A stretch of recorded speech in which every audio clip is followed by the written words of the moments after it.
Before we begin, please subscribe to my channel, John Lawrence. Leave your thoughts in the comments and share this report if you value serious, independent analysis. I am John Lawrence. Tonight, we examine a strike that unfolded in the final hours before Victory Day and exposed a dangerous weakness inside Russia's rear security belt. At 0424 local time on May 8, 2026, near Kankala in Chechnya, a Russian S-350 Vityaz air defense battery was scanning the night sky as part of its normal combat duty. On paper, it was built to detect and destroy large numbers of incoming threats. In reality, it was about to face something far more difficult. A wave of 46 Ukrainian AN-196 Luchi drones was already deep into the approach. They had spent hours in the air and were now entering the final minutes of a mission with almost no room for error. What followed was not a simple exchange of fire. It was a test of time, geometry, and decision making under pressure. The lead drones had already been flying for more than 5 hours. Most of their fuel was gone. The margin left for the strike was measured in minutes. They did not need to outrun the S-350. They only needed to stay low enough to be seen too late. That was the entire logic of the attack. The formation moved across a broad front at roughly 230 feet above the ground. At that height, the drones were not just small, they were hidden by the shape of the land itself. The curvature of the earth, the terrain around Grozny, trees, structures, and ground reflection all cut down the radar horizon. A powerful radar can track many targets far away, but it cannot break the laws of physics. A small target flying close to the ground does not appear cleanly on the screen.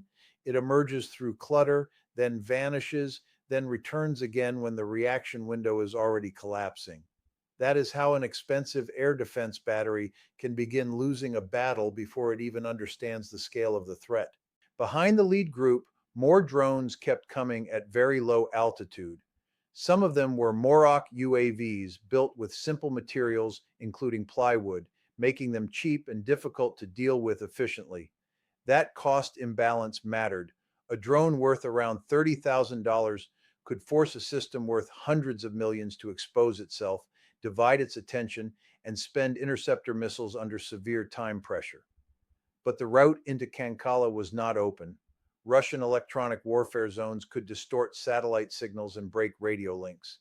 The Ukrainian formation was designed for that problem. Each UAV used layered navigation. When satellite positioning worked, it used that. When the signal degraded, it shifted to inertial navigation. Optical systems then compared the real terrain below with stored reference imagery.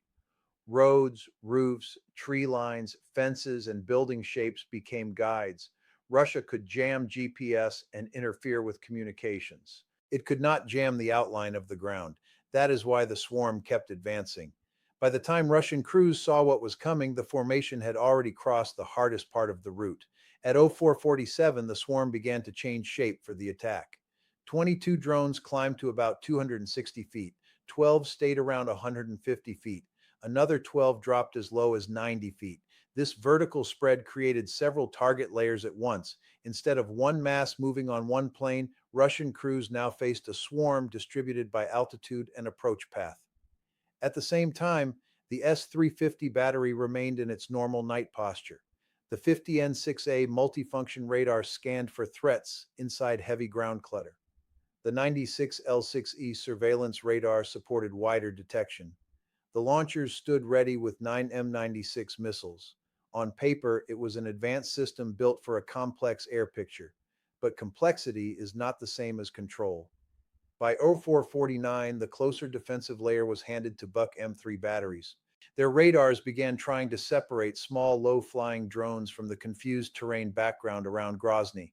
They were not short of missiles. They were short of stable target locks and, more importantly, short of time. From that moment, the Russian defense was already being forced into a reaction cycle it could barely sustain. The arithmetic was brutal. 46 drones were approaching across a wide front at roughly 110 miles per hour.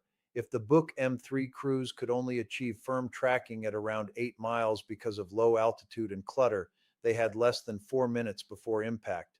but those minutes were not available for firing alone. First came identification, then confirmation, then target priority, then data transfer, then launch, then the wait to see whether the interception had worked. Even under ideal conditions, a single engagement cycle could take close to 20 seconds. Against dozens of small targets appearing late and unevenly, that timing became devastating. 46 targets multiplied by even a short reaction cycle created more work than the available window could support.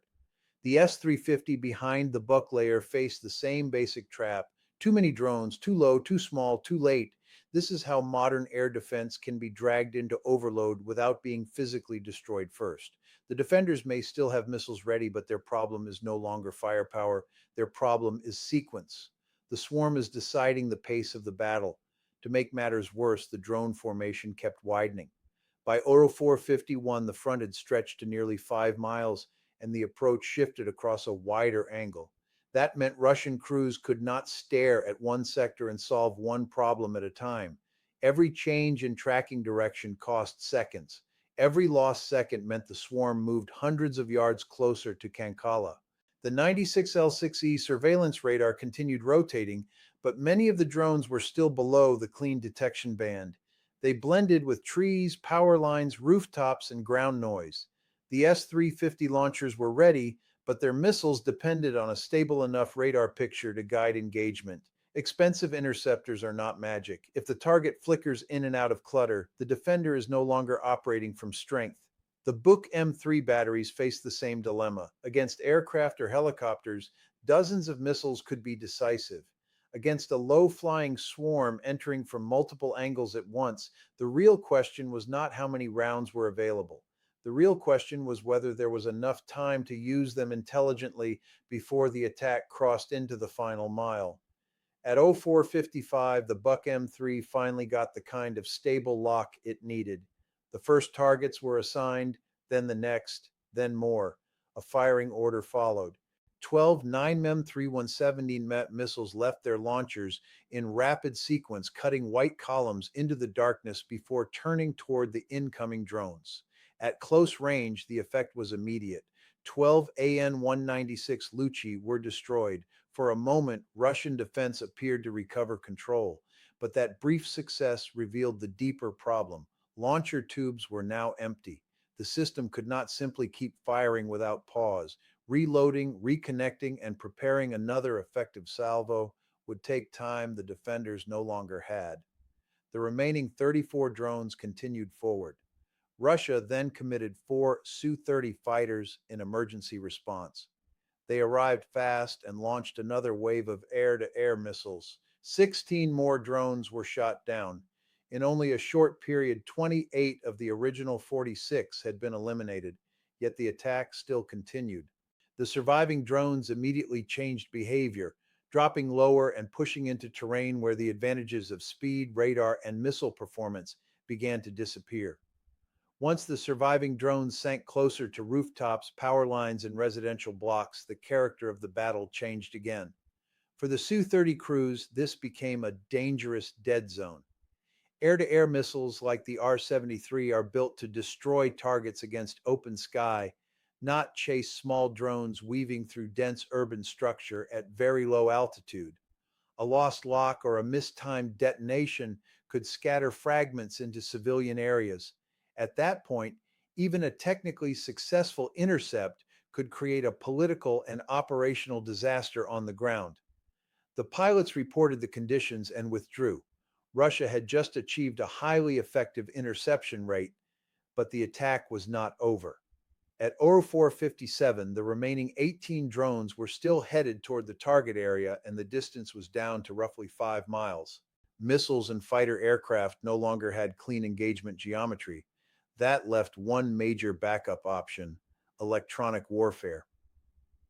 South of the S-350 position, an R-330 Zytel system raised its antenna array and began saturating the area with jamming, targeting navigation bands and communications links in an attempt to break the final spearhead before it could reach the base. The jamming had an immediate effect. Some control signals collapsed. Position data began to drift. Four leading drones lost stability at the edge of the outer ring. One hit a tree line. Two fell into open ground near auxiliary structures. Another plunged into bushes before its warhead could function. For a few seconds, it looked like the final strike had been broken, but the remaining drones did not stop. Once satellite guidance failed, they shifted fully into inertial mode. Over a short final distance, that was still enough to keep them moving in the right direction. Then the optical systems took over the final task. The drones compared live terrain against reconnaissance imagery collected earlier. Internal roads, rooftops, fences, truck parks, building shapes, and antenna layouts gave them orientation. In a crucial twist, the JATEL system also revealed itself by becoming the strongest source of interference on the battlefield. Two drones split from the main body, skimmed under 50 feet, followed the tree line, and struck the jammer itself. One hit the vehicle and one hit the antenna cluster. The jamming field tore open.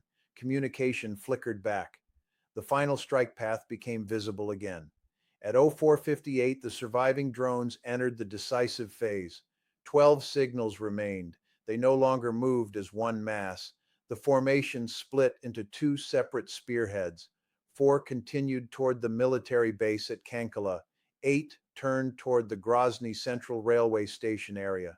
This was no random scatter. It was a deliberate expansion of the crisis space. Ground security teams now saw the drones with the naked eye.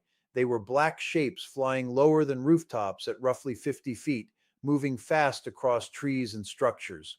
Rifle fire opened from the ground. One drone was hit, lost stability, and crashed short of the target, but the others kept going. At that distance, reaction time had almost vanished. The first spearhead drove straight into the stationing area of the 42nd Motorized Rifle Division inside the base perimeter. The explosions hit outer logistic structures and sent a short column of fire upward. Shock pressure shattered glass, damaged light structures, and threw fragments across the area. The strike was brief, but the effect was immediate. The base shifted from air defense mode into emergency damage response. The second spearhead pressed deeper toward Grozny. These drones dropped even lower, following roads, building clusters, and power lines to reduce the chance of reacquisition. On radar, they were no longer clear targets. They were only brief streaks mixed into urban interference. Around 0459, explosions struck near the Central Railway Station area. One blast hit near the station square and sent shock through surrounding infrastructure. The location was especially sensitive because it stood close to the headquarters building of Russia's Federal Security Service in Chechnya. That meant the strike had both physical and administrative consequences. It was not only about blast damage, it forced Russian forces to seal access, redirect rapid response units, inspect rail infrastructure, secure nearby government sites, and control the information environment at the same time. Infantry fire continued, but the firing angles were narrow, and the risk of rounds falling into civilian areas was high. Book launchers needed reload time. Fighter aircraft had already withdrawn. The JATEL jammer had been hit.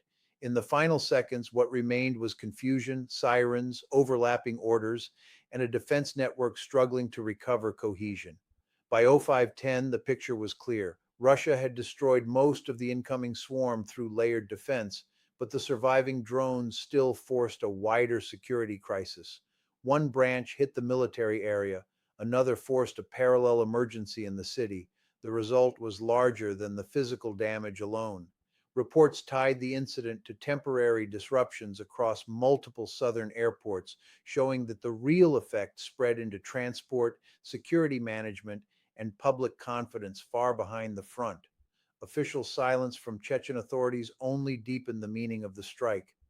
On the eve of Victory Day, a low-cost UAV attack had penetrated several defensive layers and shattered the image of total rear area control. That is the central lesson here.